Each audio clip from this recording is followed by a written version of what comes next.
Some losses never truly heal. They just learn to live quietly inside us. For 40 years, Eleanor Ellie Cooper carried the weight of her brother's disappearance like a stone in her chest, walking the Blue Ridge Mountains alone with questions that had no answers. Then one cold November morning in 2023, a bleeding horse appeared at her door. The old log house at the end of Willowbrook Lane hadn't changed much in 62 years. Neither had Ellie. Each morning, she rose with the sun, kindled the fire in the cast-iron stove that had warmed 3 generations of Coopers, and brewed coffee in her mother's blue enamel pot, the one with the chip on the handle from when Richard had dropped it on his 16th birthday. The mountains outside her window stood sentinel, unchanging and indifferent to the passage of time. The world beyond might rush forward with its technology and noise, but here time moved at the pace of seasons and the slow growth of trees. After coffee, she would pull on her worn boots, grab her hand-carved walking stick, the one marked with 40 notches, one for each year since Richard vanished in 1983, and head out into the forest. The people in Riverview called her the woman who walks alone. She'd heard the whisper more than once, usually followed by a pitying shake of the head. They meant it kindly, she supposed, but it still stung. What they didn't understand was that she had moved forward, just in a different direction than they expected. She'd learned to live with absence the way others lived with chronic pain, something always present but manageable if you learned the right way to carry it. Where are you listening from today? Leave a comment about a precious keepsake you still hold from a loved one. The November that changed everything arrived with bitter cold and early snow, the kind that made the old house creak in protest and turned the ground to iron. Ellie had been splitting wood behind the house, her axe rising and falling in the steady rhythm that had kept her warm for decades, when she heard it. A sound that didn't belong. A huffing, labored breathing that spoke of pain and exhaustion. She turned, axe lowering, and there it stood. A dark bay horse with a white blaze down its nose, trembling at the edge of the clearing. Blood matted its right shoulder, bright crimson against the pristine snow. No saddle, no bridle, just wounded flesh and intelligent eyes that seemed to look right through her. "Easy now," Ellie murmured, approaching slowly with hands visible. The horse watched her without flinching or retreating, as if it had come specifically to find her. Inside the warmth of the small barn, Ellie cleaned the horse's wound, a deep gash that looked like it had come from barbed wire, talking softly as she worked. Her fingers moved with the certainty of someone who'd tended injuries before, both animal and human. "Where did you come from?" she asked, searching for identification and finding none. "Someone must be missing you." The horse drank deeply from the water bucket, but refused the hay. It kept moving restlessly toward the barn door, looking out toward the forest, then back at Ellie. Insistent, purposeful. Ellie had seen animals do strange things over the years. She'd watched a raven lead her to an injured fox once, had seen a dog refuse to leave its dead owner's side for 3 days. Animals had their own intelligence, their own ways of communicating need. This horse was trying to tell her something. She argued with herself for 10 minutes, standing in the barn with her arms crossed, practical sense warring with intuition. Following a wounded horse into the forest as winter approached was foolish. She had wood to finish splitting, supplies to organize before the heavy snows came. But the horse kept watching her, and something in its gaze reminded her of Richard, the same quiet insistence that something important needed doing. "All right then," she finally said, pulling on her heavy coat. "But if we're not back by dark, a lot of people are going to be upset with both of us." The horse led her deeper into the woods than she'd ventured in years. They climbed higher, the air growing thinner and colder. Ellie's legs burned with the exertion, but she pressed on. With each step, memories of hiking with Richard surfaced. His laugh as he raced ahead on the trail, the way he could name every bird by its call, how he always waited for her at difficult crossings. After nearly 2 hours, they entered a section of forest Ellie didn't recognize, though she'd have sworn she knew every acre within a day's walk of her home. Old-growth trees stood like silent guardians, their trunks thick and bark deeply grooved. The undergrowth was dense with ferns and wild berry bushes, now dormant in the winter cold. The horse stopped so suddenly that Ellie nearly walked into its flank. It stood at the edge of a small clearing, sides heaving, and looked directly at her. Then it turned and looked at something else. A cabin. Ellie's heart stuttered in her chest. The structure was small, maybe 12 feet square, built from hand-hewn logs that had weathered to silver gray. It was nearly invisible, covered in creeping vines and moss, surrounded by decades of growth that had almost reclaimed it for the forest. If she hadn't been standing right there, if the horse hadn't led her directly to it, she never would have seen it. She approached slowly, her walking stick suddenly feeling like a weapon she might need. As she got closer, she noticed details that made her breath catch. The notching on the logs, the particular way the corners were joined. She knew that style. Her father had taught both her and Richard to build that way, the old Scandinavian method their grandfather had brought from Norway. Richard had built this cabin. Her hand shook as she reached for the door. There was a padlock, rusted but still in place. She looked around and found a heavy rock, used it to break the corroded lock with 3 sharp strikes that echoed through the quiet forest. The door swung open with a groan of old hinges, and Ellie stepped inside. The air was cold but dry, preserved by the mountain's particular climate. Thin light filtered through the single window, illuminating dust motes that danced in Ellie's wake. Her eyes adjusted slowly, and what she saw made her knees weak. The cabin was small but carefully organized. A narrow cot stood against one wall, its blanket still tucked tight. A small wood stove sat in the corner, cold and dark, but clean. Shelves lined another wall, holding canned goods that had long since expired. A few tin cups, a plate. Personal items were arranged with precision: a razor, a bar of soap, a comb. Someone had lived here, not just survived, but lived with intention and care. Ellie's gaze swept the space, cataloging everything, her mind trying to make sense of what she was seeing. And then she saw it. On the small table near the window, a leather-bound book, its cover dark with age and oil from human hands. She crossed the space in 3 steps and picked it up, her fingers trembling. The leather was soft, well-worn, and when she opened it, she saw handwriting that sent a shock through her entire body. Richard's handwriting. The first page was dated October 18th, 1983, 3 days after he'd left for his hunting trip. 3 days into the search that had torn apart their family and the entire community. I'm writing this because I need someone to know the truth, even if that someone is only me. I'm not lost. I'm not dead. I'm here by choice, though choice is probably the wrong word for what happened. I'm here because it was the only way to keep them safe. Ellie sank onto the cot, the journal clutched in both hands, and began to read. I should start at the beginning, but I don't know where that is anymore.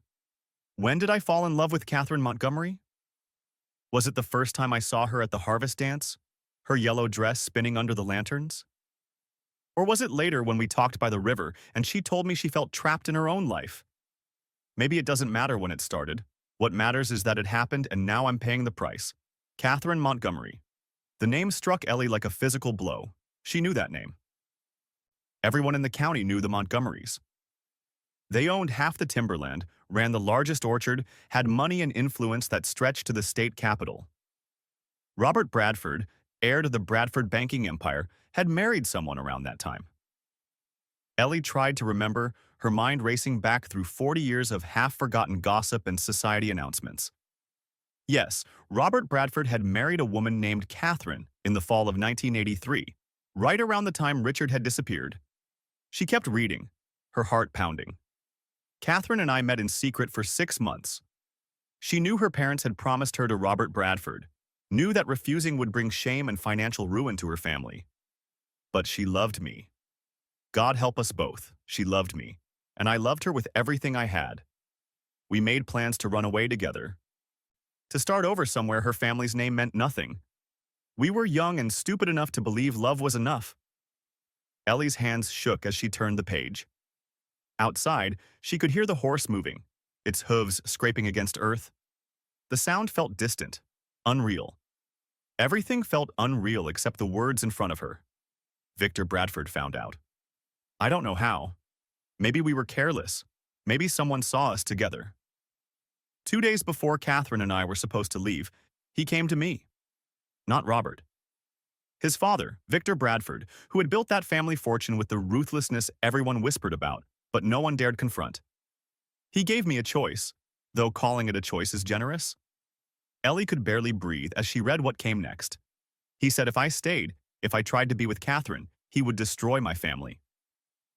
He would bring charges against Dad, false ones about timber theft, about poaching on Bradford land. He had judges and lawyers and law enforcement in his pocket. He could make those charges stick, could put Dad in prison, could take our land, could ruin everything Mom and Dad had built. And Catherine. He said if she refused to marry Robert, her father would lose everything. Bradford held his debt, could call it in any time. Her whole family would be out on the street. The cruelty of it stole Ellie's breath. 2 families held hostage. 2 lives destroyed to preserve one family's pride and power. Victor gave me 24 hours to decide. Leave forever, make it look like an accident or getting lost, and everyone I loved would be safe. Stay, and everyone I loved would suffer. I spent that night walking these mountains, trying to find another answer. There wasn't one. Love meant nothing against that kind of power. So I chose exile. I chose to protect them. My parents, my sister, Catherine. I chose to become a ghost. Tears were streaming down Ellie's face now, hot and bitter.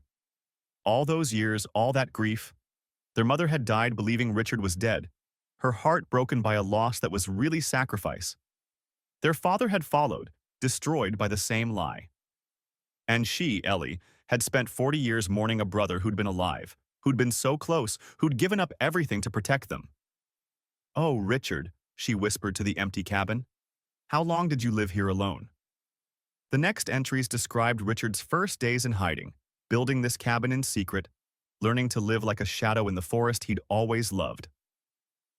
He described watching his own funeral service from a distance, seeing his family's grief, knowing he'd caused it and being unable to ease it.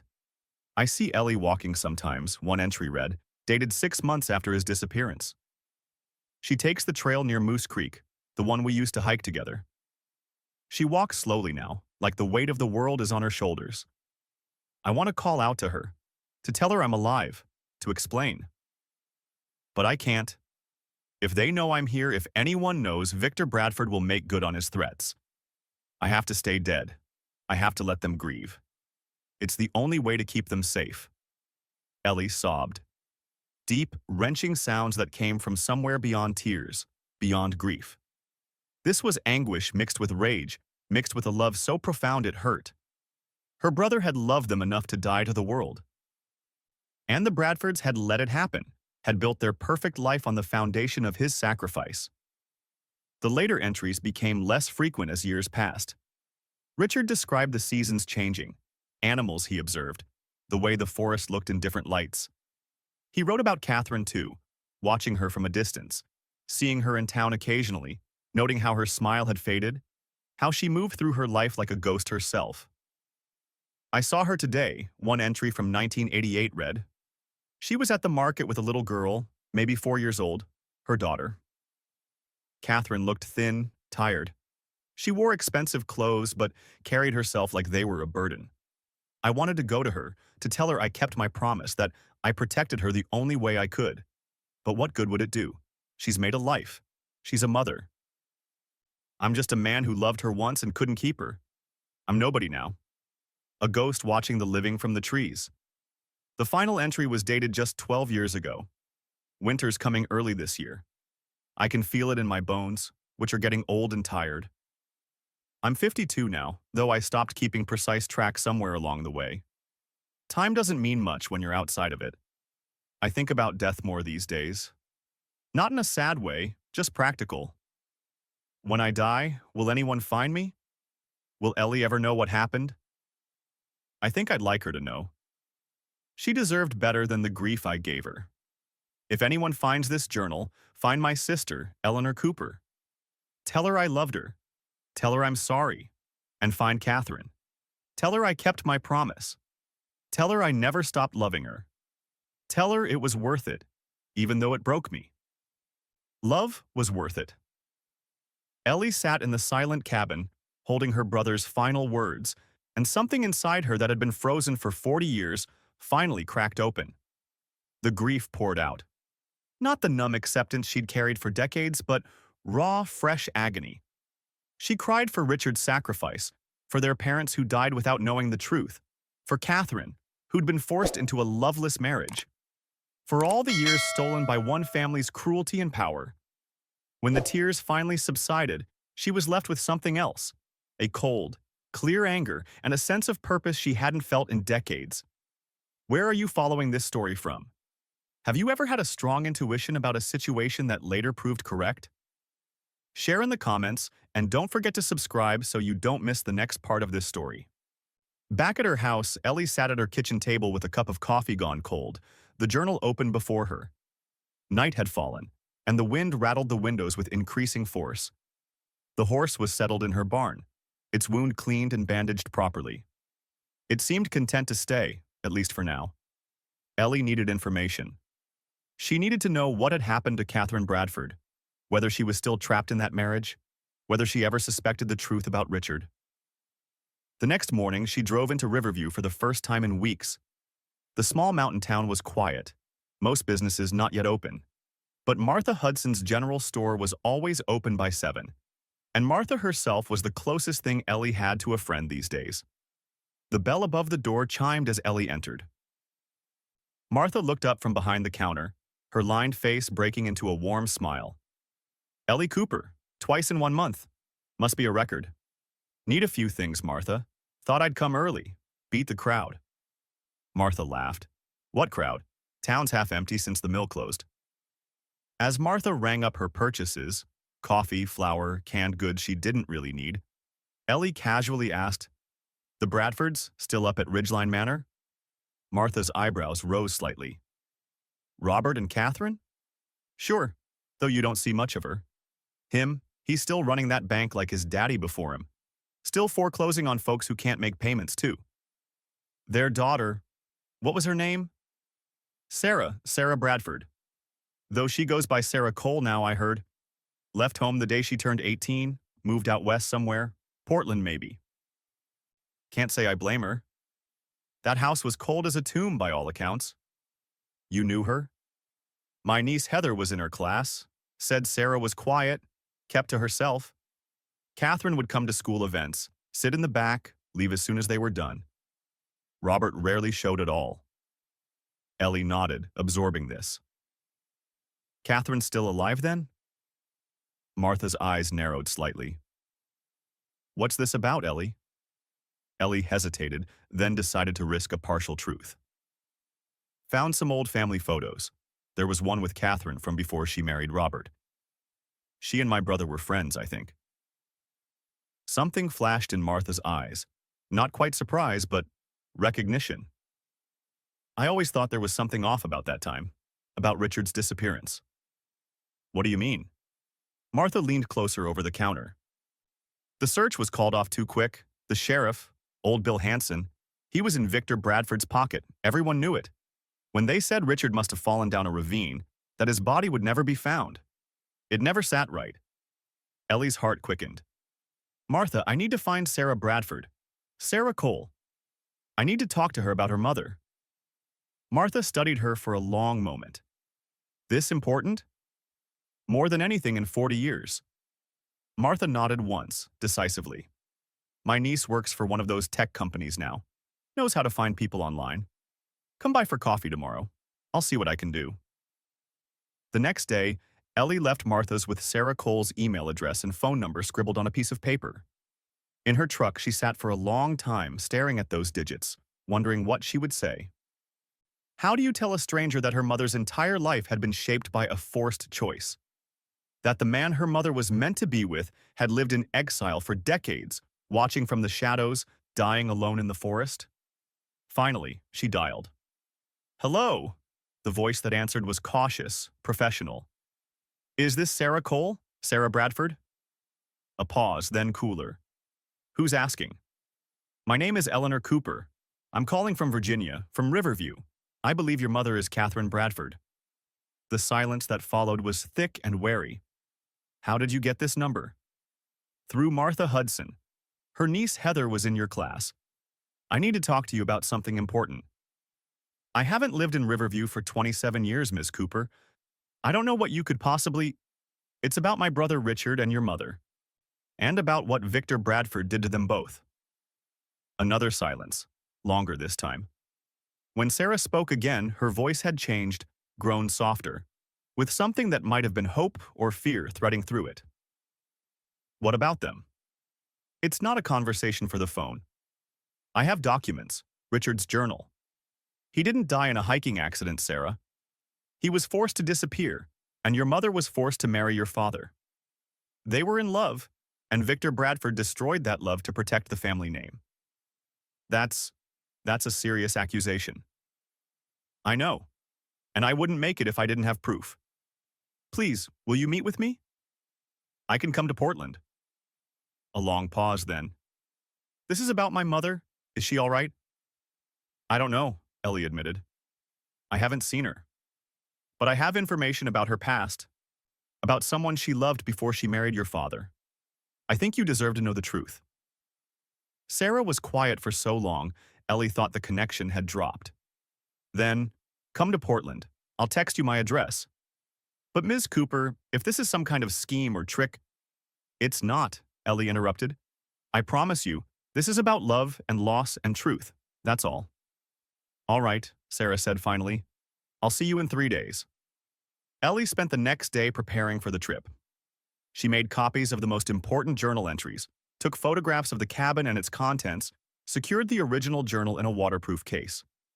She arranged for Martha to check on the horse, which had shown no sign of wanting to leave. The flight to Portland was turbulent, matching Ellie's internal state. What if Sarah didn't believe her? What if Catherine didn't want the truth known after all these years? What if this reopened wound's better left scarred over? But then she remembered Richard's final words. Tell her I kept my promise. Tell her I never stopped loving her. Some promises had to be kept, even decades late. Sarah Cole lived in a modest craftsman home in an older neighborhood. She was waiting on the porch when Ellie's taxi pulled up. A tall woman in her mid-40s with dark hair and eyes that Ellie recognized immediately from Richard's descriptions. Catherine's eyes. Inside, Sarah offered tea, her movements precise and contained, her expression guarded. They sat in a living room filled with books and plants, a space that felt lived in and loved. So, Sarah said, cradling her teacup, tell me about your brother and my mother. Ellie pulled out the journal, the photographs, the timeline she'd constructed. She told Sarah everything, about Richard and Catherine's secret romance, about Victor Bradford's ultimatum, about Richard's 40-year exile just miles from the town where he'd grown up. Sarah listened in silence, her composure cracking only when Ellie showed her the photograph of Richard and Catherine by the river, both of them laughing at something beyond the camera's frame. I've never seen her look like this, Sarah whispered, tracing her mother's face with a fingertip. So happy. They were planning to run away to Oregon, Ellie said gently. To start over somewhere no one knew them. Sarah looked up, her eyes bright with unshed tears. She always wanted to visit Oregon. Every year she'd mention it, and every year my father would dismiss the idea. I never understood why it mattered so much to her. Now you do. Does she know that Richard lived all those years so close? Ellie shook her head. I don't think so. Victor showed her a fake death certificate, convinced her Richard had died in an accident in the mountains. And my father, did he know? According to Richard's journal, Robert wasn't directly involved in his father's threats, but whether he knew afterward— Ellie shrugged. Only he could answer that. Sarah set down her teacup with a decisive click. My father travels to New York every month for banking conferences. He leaves this Friday, won't be back until Monday. My mother walks in the gardens every morning at dawn. Has done for as long as I can remember. You want to see her. I want her to know the truth. Will you come with me? That's why I'm here. Before they left for Virginia, Sarah asked to see the cabin. They took a red-eye flight, rented a car, and by mid-morning were hiking the same trail the horse had shown Ellie. The November cold had deepened, frost crunching under their boots. She never got over him, Sarah said as they walked. I didn't understand it growing up. This sadness she carried, this distance. My father was cold, controlling, but not violent. We had everything money could buy. But there was no warmth, no love in that house. Just duty and silence. Richard watched her from a distance, Ellie said. Saw you as a child. He was glad she had you, glad something good came from her life. The cabin appeared through the trees, just as Ellie had left it. Inside, Sarah moved slowly, touching the narrow cot. The books on the shelf, the cup Richard had drunk from. He lived here for 30 years, she said, her voice hushed. Alone. Watching over her. Over all of you. Yes. Sarah knelt and ran her hand over the plank floor, as if trying to absorb something of the man who had lived there. I never knew him, but I feel like I did. Like part of him has always been with us, watching over us. He was. Sarah's fingers found a loose floorboard, and she looked up at Ellie questioningly. Ellie nodded, and Sarah pried it up. Beneath was a small wooden box. Inside, nestled on a scrap of velvet, was a silver pendant on a delicate chain. Sarah lifted it with trembling fingers. Forever, despite everything, she read from the tiny engraving on the back of the pendant. My mother wears one just like this. Never takes it off. I asked her about it once, and she said it was the only thing she had left of someone she'd loved and lost. She looked up at Ellie, tears flowing freely now. She knew. All these years, somewhere inside, she knew he was still out there, still loving her. As they left the cabin, the horse appeared at the edge of the clearing, watching them. It led them to a high ridge overlooking the valley, where the Bradford estate was visible in the distance, a grand house set amid manicured gardens. Richard's vantage point, where he'd stood to watch over Catherine from afar. Thank you, Sarah whispered, placing her hand on the horse's neck, for watching over him, for bringing us here. Saturday dawned clear and cold, frost glittering on the grass as Ellie and Sarah approached Ridgeline Manor through the garden's rear entrance. They waited beneath a stand of ancient oak trees, their breath forming clouds in the chill air. Are you sure about this? Ellie asked. Sarah nodded, her face set with determination. She deserves to know. We all do. A slender figure in a blue coat emerged from the house, walking slowly along a gravel path through dormant rose bushes. Catherine Bradford moved with the careful grace of someone who had spent a lifetime being watched and judged. Even from a distance, Ellie could see that she was beautiful still, her silver hair swept back from a face that time had touched gently. Sarah stepped out from beneath the trees first. Mom? Catherine stopped, her hand flying to her throat. Sarah? Is it really you? They moved toward each other like figures in a dream, and then Catherine was holding her daughter, weeping openly, whispering her name over and over. Ellie hung back, reluctant to intrude on their reunion. But Catherine looked up, her eyes finding Ellie's, and something flickered across her face. Recognition, then confusion. I'm sorry, she said, pulling back slightly from Sarah. Do I know you? Ellie stepped forward. My name is Eleanor Cooper. Richard Cooper was my brother. Catherine's face went pale, her hand moving to the silver pendant she wore at her throat. Cooper. Richard. He didn't die in those mountains, Catherine. He lived. For a moment, Ellie thought the older woman might faint. Sarah quickly took her mother's arm, guided her to a stone bench nearby. Mom, listen to us. We have something to show you. With hands that shook visibly, Ellie withdrew the journal from her bag and placed it in Catherine's lap. This is Richard's. He kept it from the day he disappeared until near the end. Catherine stared at the leather-bound book as if it might burn her. Slowly, she opened it, her fingers tracing the handwriting on the first page. A sound escaped her. Not quite a sob, not quite a moan, but something primal and wounded. I knew it, she whispered. I knew he wasn't dead. I felt him all these years, watching, waiting. I thought I was going mad with grief, imagining his presence.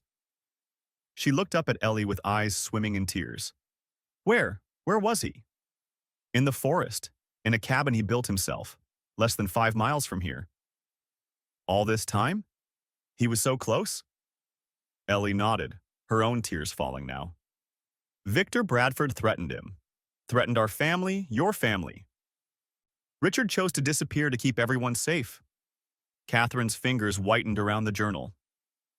Victor showed me a death certificate. Told me they'd found Richard's body in a ravine, too damaged to be viewed. I believed him. I had no reason not to.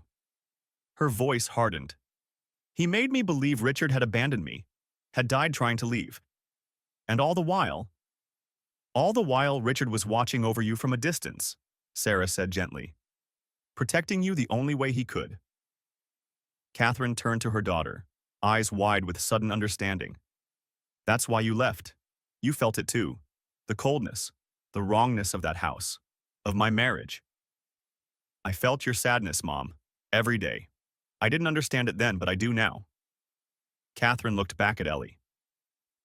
Is Richard still? Ellie shook her head. The last entry in that journal was 12 years ago. I think he passed away in the cabin, alone. A sound of pure anguish tore from Catherine's throat. She clutched the journal to her chest, rocking slightly. I want to see it. I want to see where he lived, where he waited for me. We'll take you, Sarah said. But first, we need to know. What do you want to do with this truth? After 40 years, do you want it known? Catherine straightened, something fierce and determined replacing the grief in her eyes. Yes. I've been silent for 40 years, trapped in a marriage built on lies and threats. I want everyone to know what the Bradfords did. I want Richard's sacrifice remembered. She turned to Ellie. Will you help me? That's why I'm here. The cabin was more difficult to reach for Catherine, now 70 years old. But she refused any suggestion of turning back.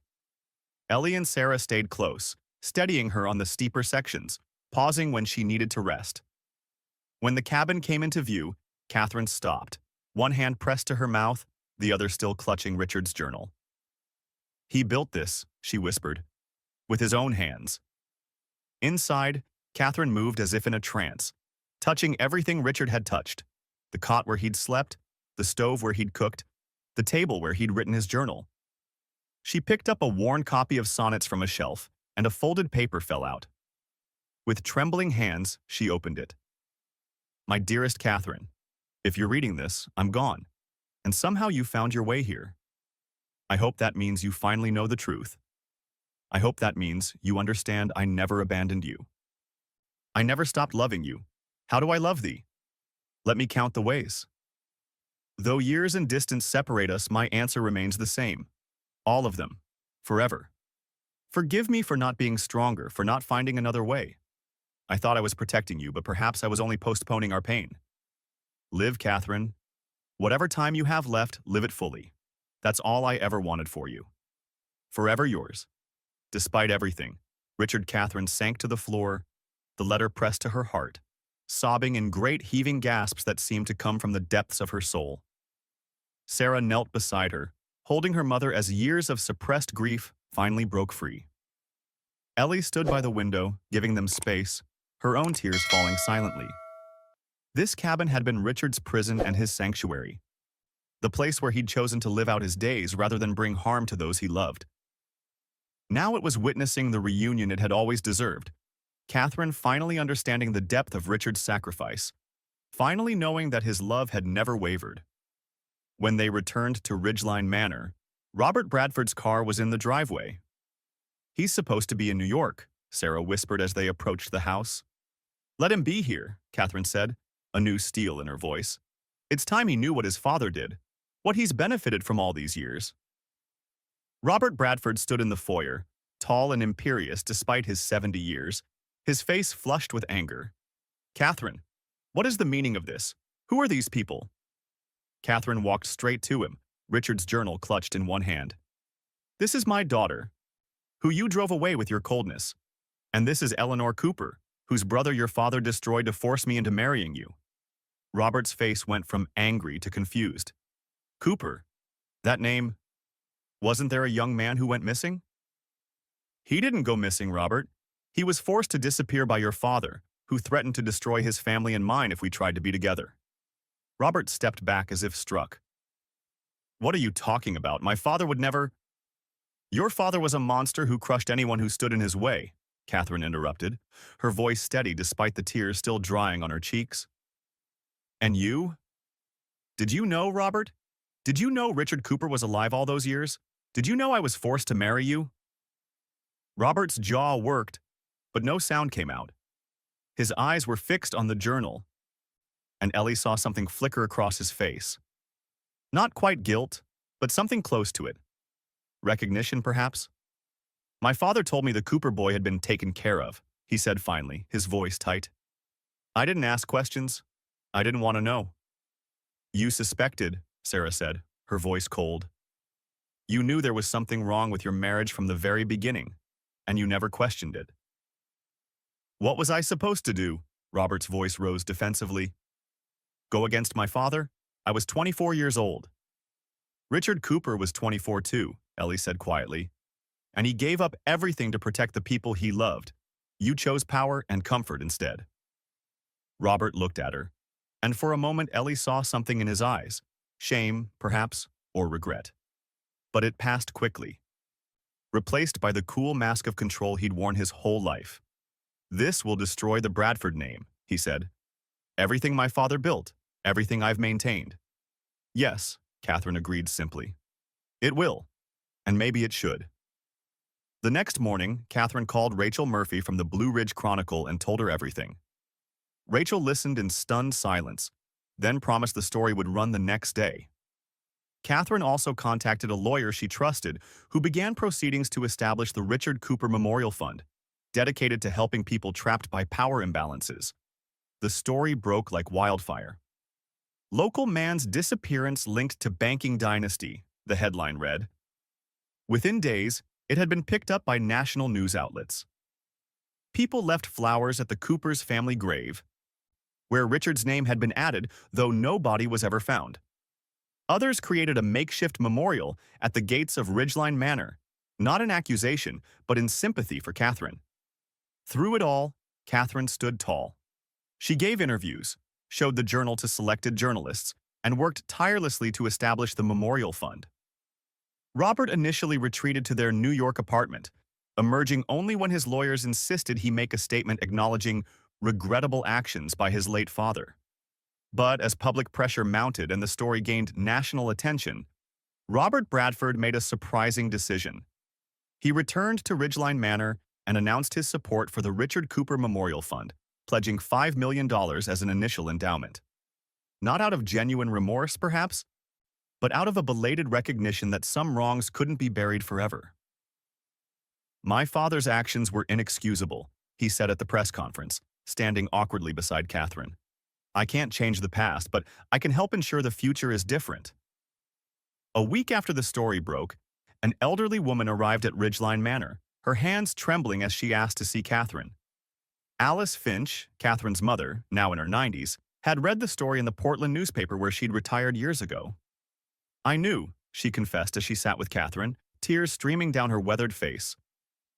I knew you loved that Cooper boy. I knew you were unhappy about the marriage to Robert. But I was afraid. Afraid of what would happen to our family if we refused the Bradfords. She took Catherine's hands in hers. I should have protected you. I should have told Victor Bradford where he could put his threats. I should have chosen my daughter's happiness over financial security. Oh, Mama, Catherine whispered, embracing her mother for the first time in decades. You were trapped too. The reconciliation between mother and daughter added another layer to a story that had already captured public imagination. A tale of love and sacrifice spanning 3 generations, of families torn apart and slowly, imperfectly, beginning to heal. 6 months later, the cabin had been designated a historical site, preserved but not commercialized, a place where people could come to reflect on love and sacrifice. A guest book sat on the small table where Richard had written his journal, already half filled with messages from visitors moved by his story. Ellie stood on her front porch, watching the spring sun climb over the eastern peaks. The mountains were green again, alive with new growth after the long winter. Wildflowers dotted the meadow near her house, the same wildflowers Richard had written about in his journal. So much had changed since that November morning when a bleeding horse had appeared at her door. So much, and yet the mountains remained constant, indifferent to human drama, eternal in their patience. The horse had never been claimed, had settled into life in Ellie's small barn as if it had always belonged there. She'd stopped looking for an owner after the first month. Sometimes, in the fading light of evening, she would watch it grazing in the meadow and wonder about its origins, whether it had been a simple coincidence that led it to her door that November morning, or something more mysterious. Martha had her theories. "That horse came from somewhere beyond our understanding," she'd said one afternoon over coffee. It was Richard's way of making sure his story was told. Ellie didn't know what to believe, but she found comfort in the mystery. Some questions didn't need answers.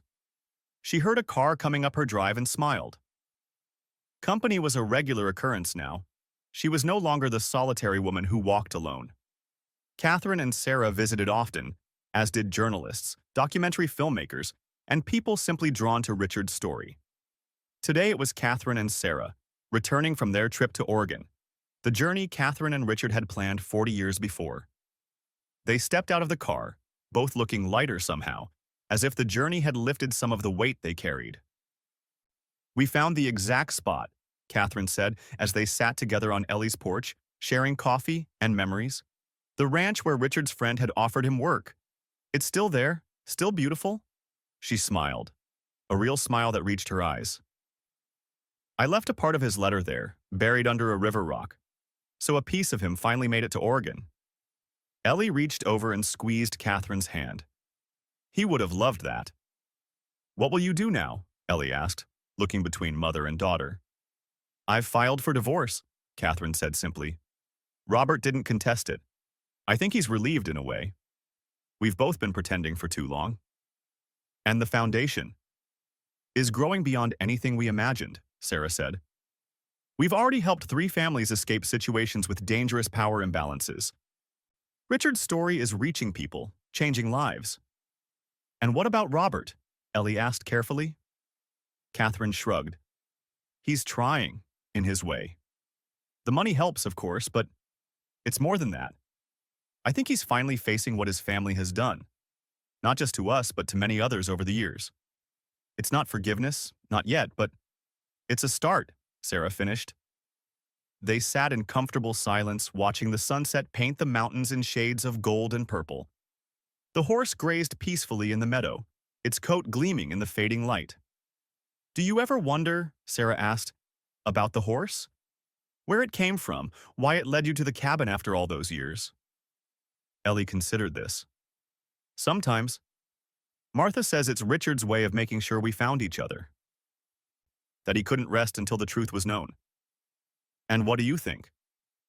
"I think some mysteries don't need solving. The horse came when it was needed. It led me where I needed to go, whether that was chance or something more." She shrugged, smiling. "Does it matter?" Catherine touched the silver pendant at her throat, the match to the one they'd found in Richard's cabin. "No," she said softly. "What matters is that the truth is known now. What matters is that his love wasn't forgotten." They sat together as darkness fell. 3 women united by a story of love and sacrifice that had spanned 40 years. Behind them, Ellie's house glowed warm and welcoming, no longer a place of solitary grief but of shared healing. Some losses never truly heal. They just learn to live quietly inside us. But when the truth is told, when love is remembered, we find ways to live forward, not despite our losses, but alongside them. How has this story touched your heart? Share in the comments. And if you believe that stories of love, sacrifice, and truth deserve to be told, please share this video with someone you care about.